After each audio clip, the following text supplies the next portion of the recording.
Hello বন্ধুরা, সবাই positive mind হয়ে রিডিংটা দেখবেন।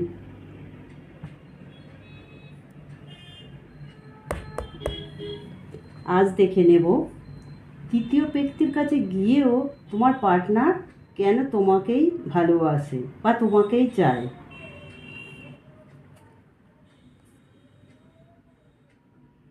Seven of cup.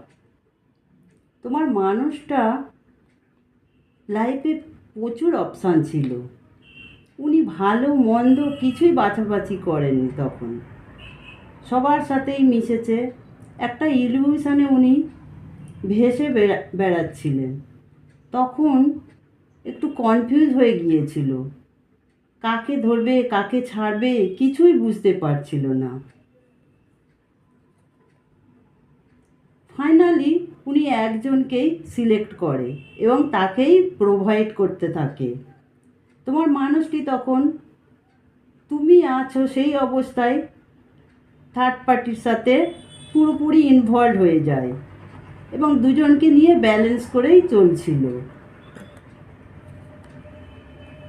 ভেবেছিল তুমি খুব বোকা, সরল, সাদাসিধে, তুমি কিছুই করতে পারবে না, কোথাও যেতে পারবে না, কোথাও তোমার যাওয়ার জায়গা নেই।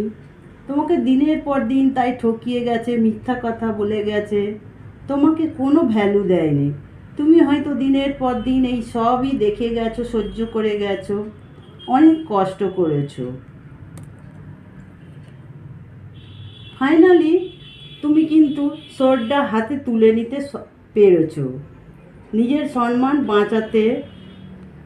তখন তুমি রানীর মতন বিহেভ করতে আরম্ভ করলে। তোমার রাগ জেদ ইগো বেড়ে গেল ওনার প্রতি। তখন তোমার পার্টনারও তোমায় দেখে উনিও রাগ জেদ বাড়িয়ে দিল। কেউই কম নয়, উনি রাজা তো তুমি রানী। দুজনের মধ্যে প্রচুর জেদ বেড়ে গেল, কেউ কারোর কাছে মাথা নোয়াবে না। ফলে রিলেশনটা একেবারে পোজ হয়ে গেল। উনি একটু ইনম্যাচিওর ছিল,